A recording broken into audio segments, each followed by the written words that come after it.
Bonjour la famille, j'espère que vous allez bien parce que moi, ça ne va pas du tout aujourd'hui parce que je me suis souvenu que il y a encore des Noirs, des Africains au 21e siècle qui sont fascinés par l'Occident, pire, par le blanc,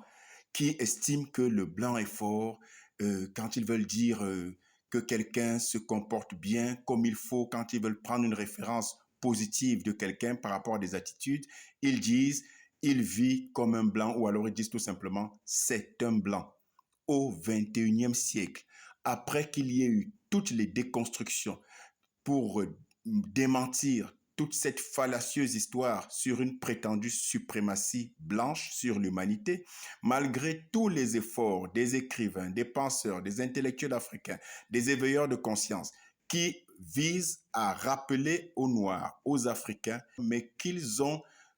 l'antériorité de toutes les civilisations, de toutes les sciences, de toutes les connaissances, qu'ils sont dépositaires des savoirs et connaissances aussi bien scientifiques que spirituels originels. Malgré cela, il y a encore des Africains, des Noirs, qui sont baba devant les Blancs, qui sont épatés, éblouis, impressionnés, qui ont peur de démentir toutes les thèses fallacieuses qui ont été érigées depuis des siècles aujourd'hui contre les Noirs et en faveur d'une prétendue suprématie blanche.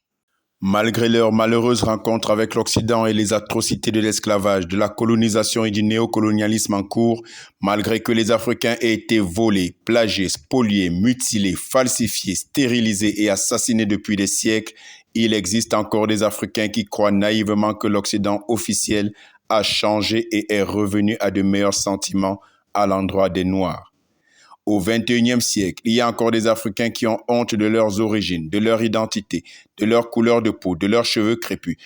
Et oui, au XXIe siècle, il y a encore des Africains qui croient au mensonge raciste selon lequel l'Égypte antique était blanche. Il existe encore des Africains qui suivent RFI, CNN, France 24, BBC, Vox of America et qui pensent que ces médias occidentaux de propagande peuvent leur fournir des informations fiables et objectives. Parmi les Africains, il y a encore ceux qui, au XXIe siècle, pensent que le franc CFA est une très bonne chose parce que, disent-ils, cette monnaie coloniale garantit la stabilité monétaire. Il y a encore des Africains qui croient que les armées d'occupation en Afrique, c'est-à-dire les bases militaires occidentales, contribuent à lutter contre le terrorisme et à sécuriser les pays qui les hébergent. Tellement d'Africains au XXIe siècle ne savent pas que la puissance de feu américaine, ce n'est que dans les films d'Hollywood. Au XXIe siècle, il y a encore des Africains qui ne savent pas que ni l'armée américaine ni l'armée française n'ont jamais gagné une seule guerre dans leur histoire. Il y a encore des Africains qui pensent, sous hypnose occidentale, que commémorer les périodes douloureuses de leur histoire, c'est faire de la victimisation et de la pleurniche.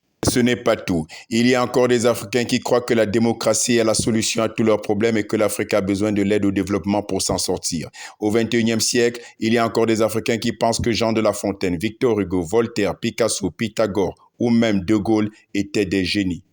Et oui, au XXIe siècle, il y a encore des Africains qui croient que les Américains sont allés sur la Lune en 1969. Tout comme il y a encore des Africains qui croient que les religions qui ont été imposées à leurs ancêtres par la torture et le crime vont les conduire au paradis. Au XXIe siècle, il y a encore des Africains qui ne savent pas que toutes les religions importées qu'ils pratiquent mécaniquement, ainsi que tous les cercles ésotériques auxquels on attribue des pouvoirs imaginaires, sont de pâles copies des spiritualités ancestrales africaines. Il y a encore au XXIe siècle des Africains qui croient que leurs biens culturels et culturels sont des fétiches maléfiques et que la sorcellerie est une réalité africaine. Il y a toujours, au XXIe siècle, encore des Africains qui sont prêts à tout pour voyager en Occident parce qu'on leur a dit que c'était l'Eldorado. Bon pied la route.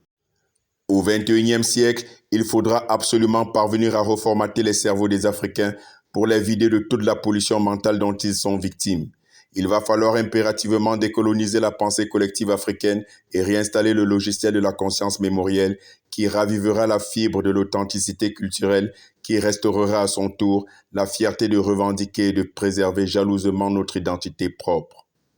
Mais ce qui m'afflige le plus là maintenant, c'est qu'il y a des gens qui vont regarder cette vidéo et qui ne vont pas la partager.